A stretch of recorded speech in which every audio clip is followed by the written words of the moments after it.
بيبدأ الفيلم مع الكلب بنجر اللي بيكون عايش في لندن مع صاحبه راجي، وبيبدأ بنجر يحكي لنا قصته هو وصاحبه، وبيقول ان هما الاتنين عذاب وحياة، والعذاب مش قصة في حاجة زي ما الناس بتقول، وبيكون واضح عليه ان هو حاسس بالملل وزهقان. ومن هنا بيقرر ان هو يدور له على عروسة هو وراجي، وبيقف يبص من الشباك على عروسة مميزة تناسبه هو وراجي، وبتعدي كام واحدة مش حلوة ومش مناسبة، فبيقول لنفسه انه برضه مش هييأس لحد ما اخيرا بتعدي بنت شيك وحلوة ومعاها الكلبة بتاعتها، ومن حسن حظه ان الكلبة هي كمان بتبقى أمورة زي صاحبتها. بس للأسف لسه الساعة ما جاتش 5، وده بيكون ميعاد المشي بتاعهم وهو وراجي زي كل يوم.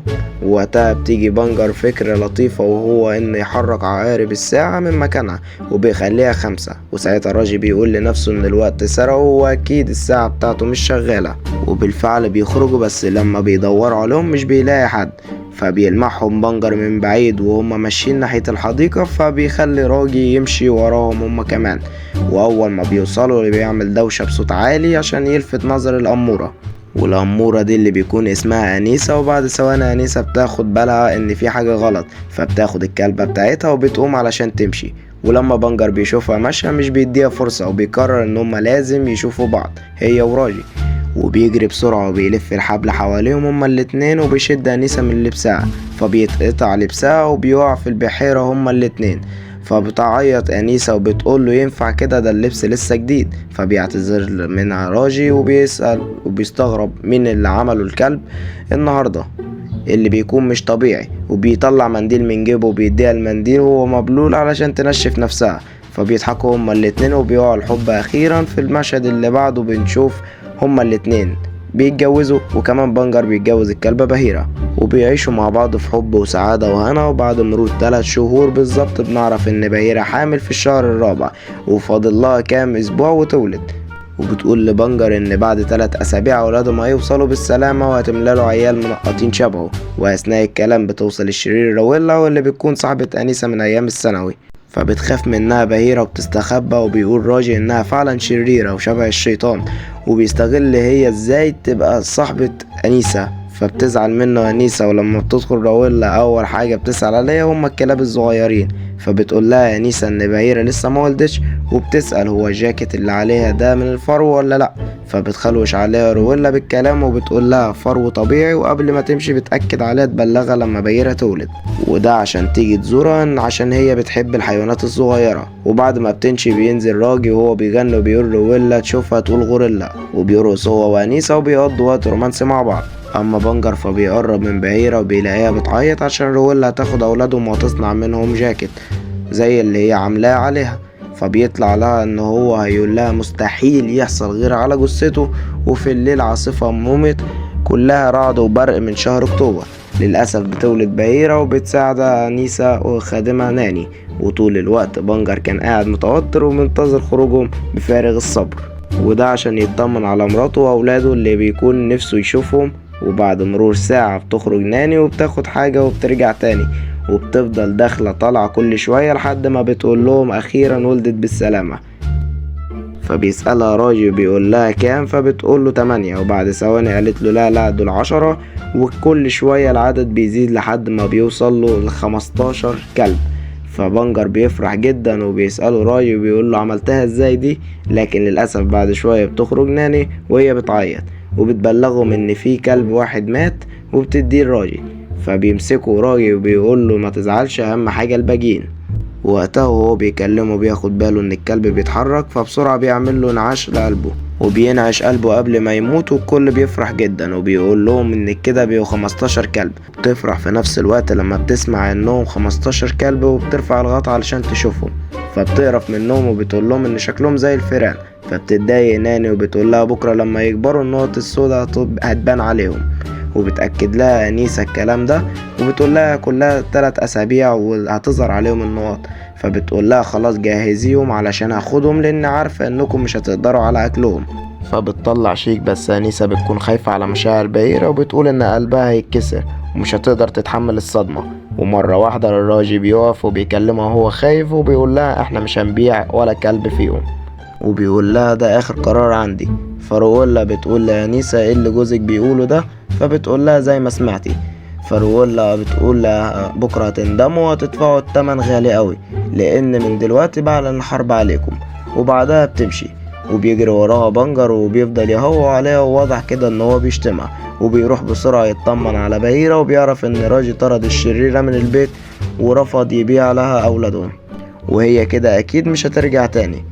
وبعد مرور 3 شهور بنشوفهم هم قاعدين بيتفرجوا على فيلم كرتون قبل النوم، واولادهم متجمعين حواليهم وشكلهم حلو قوي، وبيتفاعلوا مع كلهم مع الفيلم، وبيبقوا عايزين يضربوا الراجل الشرير اللي بيطارد الكلب رعد في الفيلم. وكلب منهم بيقول ان رعد هو اللي هيكسب وهياكل مصارينه كمان. فبتستغرب بهيرة وبتقوله انت جبت الكلام ده منين يا ولد؟ اكيد سمعته من ابوه. فبيضحك بنجر عشان ما عندوش رد، لانه فعلا هي معاه حق. وواحد منهم بيكون اسمه اولا، واولا ده كل شوية بيقول لهم انا جعان. فبتقول له مامته انت لسه واكل من شوية، فقال لها برضو جعانين. واخيرا بيخلص الفيلم وبيجي ميعاد النوم، بس هما مش بيبقوا عايزين يناموا، وبيبقوا عايزين يخرجوا يتمشوا معاهم في الجنينة. ووقتها بيكون في 2 لصوص واقفين قدام البيت مستنيينهم يخرجوا عشان يدخلوا يسرقوا الكلاب، واللصوص دول بيكون اسمهم هراش وكزبرة. وبيقول كزبرة لهراش مش موجود غير الشغالة العجوزة، وبكده الموضوع هيكون سهل قوي. ووقتها فعلا العجوزة ناني بتنيم الكلاب، فبيرنوا الجرس، ولما بتفتح لهم بيقول لها هراش ان هم جايين من شركة الكهرباء. فقالت لهم احنا ما طلبناش فنيين، فقالوا لها احنا جايين حسب القانون من مادة 650 وكلام تاني مش مفهوم. فبترفض برضو تدخلهم، لكنهم بيفتحوا الباب بالعافية وبيدخلوا البيت. وراش بيطلع فوق علشان ناني تطلع وراه، وكزبرة يستغل الوقت ويسرق الكلاب. وفعلا ده اللي بيحصل، ولما بتطلع فوق بيحبسوها في الأوضة وبيقفل عليها الباب. ولحد ما بتخرج بيكونوا خلاص أخدوا الكلاب وبيهربوا. طبعا هي كل ده متوقعة ان هم سرقوا الدهب اللي في البيت، لكن لما بتنزل بتتصدم لما بتلاقي الكلاب مش موجودين. ومن هنا بتعرف انهم كانوا جايين اساسا عشان يسرقوا الكلاب. فبتطلع للشارع وبتفضل تصرخ وبتطلب المساعدة، لكن محدش من الجيران بيطلع. وتاني يوم بنشوف رويلا الشريرة، وبنعرف ان هي اكيد اللي سرقت الكلاب. وبتضحك وهي بتشوف الخبر في الجرايد، وبتفرح لما بتشوف شكلهم الحزين. وقبل ما تخلص كلامها بيتصل عليها كزبرة وواحد من افراد العصابة، يقولوا لها احنا عايزين فلوسنا عشان اللي حصل في الجرايد. وواضح ان الموضوع شكله كبير وهما كده هيروحوا في الرجلين. فقالت لهم ان مش وقته، وبتتعصب عليهم وبتقفل التليفون في وشهم. وبعد ما بتقفل معاهم بتتصل على انيسة وراجي تواسيه علشان تبعد عنها الشبهة. وبتكلم انيسة وبتحاول تواسيها شوية، وطبعا راجي كان شاكك فيها على طول، بيقول لها ان اكيد هي اللي سرقتهم. فقالت له انيسة انها مجنونة لكن ان هي واثقة فيها مش حرامية. فبيروح بنجر وهو حزين لبهيرة وبيقول لها الموضوع ده لازم احنا اللي نحله. فسألته ليه، فبيقول لها علشان مفيش امل، والامل الوحيد في النباح. وبيتفق معاها ان هم هيجمعوا اصحابهم اللي في المنطقة، وهم اكيد هيساعدوهم. ولما بيخرجوا يتمشوا كلهم بالليل بيطلع بنجر فوق التلة وبينبح بصوت عالي على الكلاب اللي في الحي. فبيرد عليه الكلب داني، فبيقول له بنجر اشارة وبيحاول يوضح اكتر، لكن راجي كان بيحاول يمنعه، بيقول انت كده هتصحي الجيران. وبيشدوا قوي، بس بنجر بيصر ويوصل لهم الاشارة. وفعلا قبل ما يمشي الاشارة بتوصل لهم، وبيفهم داني الرسالة وبياخدها هو كمان وبيوصلها للباقيين. وكان كل واحد فيهم بيسمع الاشارة يبعتها هو كمان لكل اصحابه اللي في المنطقة. وبكده كل الكلاب عرفت ان في 15 كلب منقطين اتسرقوا. وبتيجي البطلة لوسي وبتسأل الكلب تظهر فيه ايه، فبيقول لها ان في 15 كلب منقطين اتسرقوا في لندن، وهو لازم يعرف الزعيم. وبيفضل ينبح بطول الليل بصوت عالي لحد ما بيسمعوا الحصان القائد، وبيعرفوا ان في انذار جديد ولازم يبلغ الزعيم. فبيروح تبني بسرعة يصحي الزعيم من النوم، وقبل ما يحكي له اللي حصل سمع الزعيم الاشارة وبيقرب من الشباك وبيبعت اشارة هو كمان. فتوزر بيرد عليه وقال له الاشارة، لكن الزعيم مش بيسمعه. وفعلا الزعيم ما كانش قادر يفهم الاشارة لدرجة انه فهم ان في 15 قطة منقطة هما اللي اتسرقوا. فبيطلب منه الرقيب تبني يسمع الرسالة تاني، وفي المرة التانية بيفهم الاشارة اخيرا، وساعتها بيفتكر تبني وبيقول له انه سمع من ليلتين صوت كلاب صغيرة، وبيكون سمع صوت الكلاب دي في القصر القديم. فقال له الزعيم ان القصر القديم محدش عايش فيه غير العفاريت. وقتها بيشوفوا دخان خارج من القصر، فبيقول الزعيم رسالة تظهر وبيقول له استعد. فبتسأله لوسي نستعد لايه؟ وقتها الزعيم بيأمر تبني يروح للقصر علشان يكتشف اذا كان فعلا في كلاب هناك ولا لا، وبيساعده يطلع من فوق الباب. فبيطلع تبني وبيتسلل وبيدخل للقصر، وبيلاقي عدد كبير من الكلاب مالية المكان. فبيقرب لواحد منهم وبيسأله اذا كان عددهم 15 وفي حد سرقهم ولا لا. فبيرد عليه وبيقول له لا، احنا عددنا 99 واشترونا ودفعوا تمننا. بس في مجموعة جات قريب مش من محل الحيوانات، وكمان ليهم أسامي وبيشاور له عليهم، وبيحذروا إنه يخلي باله من لصوص هراش وكزبرة. فبيتسلل تبن وبيبقى عايز يقرب منهم لكن مش بيعرف، وبيقف من بعيد وبيعدهم وفعلا بيلاقيهم 15. وقبل ما يخرج بيشوفوا كزبرة فبيضربوا بالإزازة، وفي الآخر بيقدر يهرب برضه. ساعتها الزعيم وباقي العشيرة بيرد على بنجر وبيعرفوا مكان الأطفال. فبيخرج بنجر وبهيرة من البيت بسرعة وبيروحوا للكلب داني عشان يعرفوا منه العنوان.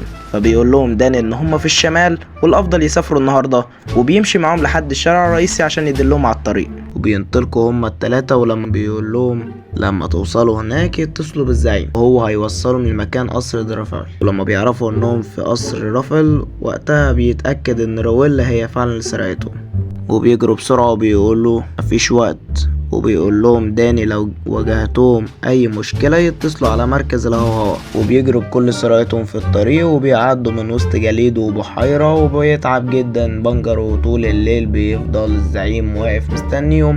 وبتوصل عربية عند بوابة القصر، فبيروح عند القصر وبيراقب المكان من بعيد. وبيدخل تبن وبيسمع رويلا وهي بتقول لهم ان هما لازم يخلصوا الموضوع ده الليلة عشان البوليس مش ساكت وعمال يدور عليهم. فبيقول لها كزبرة دول يا دوب يعملوا لك نص دستة بلاطي. فبيتصدم تبن وقال بلاطي؟ هتعملوا من الكلاب بلاطي؟ منكم لله يا كفرة.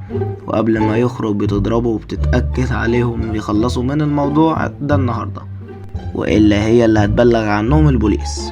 وبيقول كزبرة ان هما هيتفرجوا على الفيلم الاول وبعد كده يخلصوا عليهم. وبما ان تبن بيكون سمع كل الكلام ده فبيستغل الفرصة انشغالهم على فرجة البرنامج وبيقرب من الكلاب وبيقول لهم يهربوا من الفتحة الصغيرة اللي في الحيطة دي، وبيقول لهم تهربوا من غير ما يعملوا اي صوت. وبيوقفهم بالترتيب وبيخرج من الفتحة لحد ما بياخد باله ان في واحد واقف لسه بيتفرج على التلفزيون. وبيقرب منه وبيقول له يلا عشان نهرب، بس الكلب بيكون غبي وبيبص له باحتقار وبيكبر دماغه.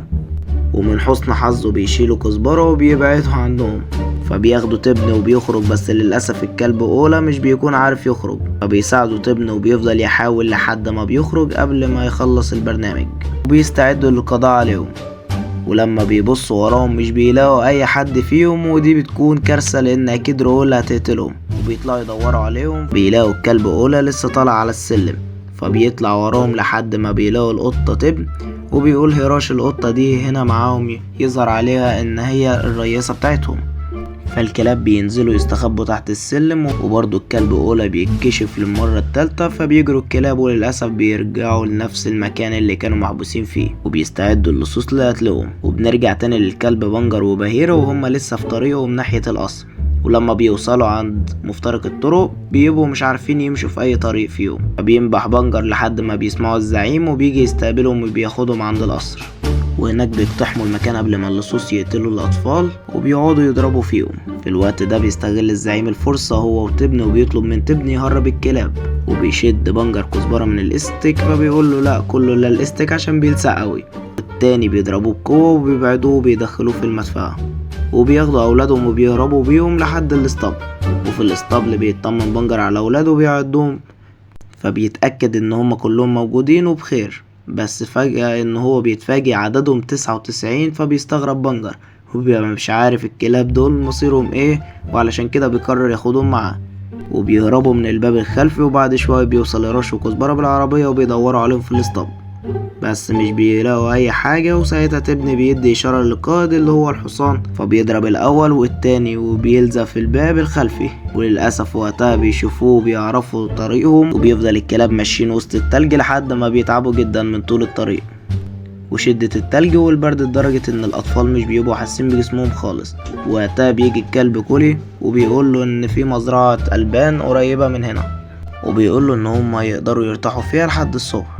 وبالفعل بيفرحوا جدا وبياخدوا بنجر للمزرعة، وهناك بيرحبوا بيهم الجميع ومن ضمنهم الجاموسة الشهيرة ومليكة. وبيقول انهم كانوا خايفين عليهم قوي، فردوا الاولاد على باباهم وقالوا احنا جعانين، وخصوصا اولى اللي على طول جعان. فبيأكلوهم شهيرة ومليكة، وبعد ما بياكلوا بيناموا من شدة التعب. وبيطلع كل يحرس المكان بره. وقتها كانت رويلا شافت اثر خطواتهم على التلج وعرفت ان هما اكيد في القرية القريبة. ولما بيطلع الصبح بيستعدوا ويكملوا رحلتهم، وبيجي الكولي وبيقول لهم انا لقيت لكم توصيلة، وبيعرفهم ان العربية اللي واقفة في الشارع دي رايحة لندن. بس للأسف بتكون رويلا وأعوانها وصلوا للقرية وبيفضلوا يدوروا عليهم. فبيجي كلب يشتكي لباباه من اخوه اللي وقعه في الهباب، وساعتها بيلفت نظر بنجر ان الكلب شكله اتغير ومش اي حد يقدر يتعرف عليه بسهولة، ومن هنا بيطلب منهم ان هم يبهدلوا نفسهم في الهباب.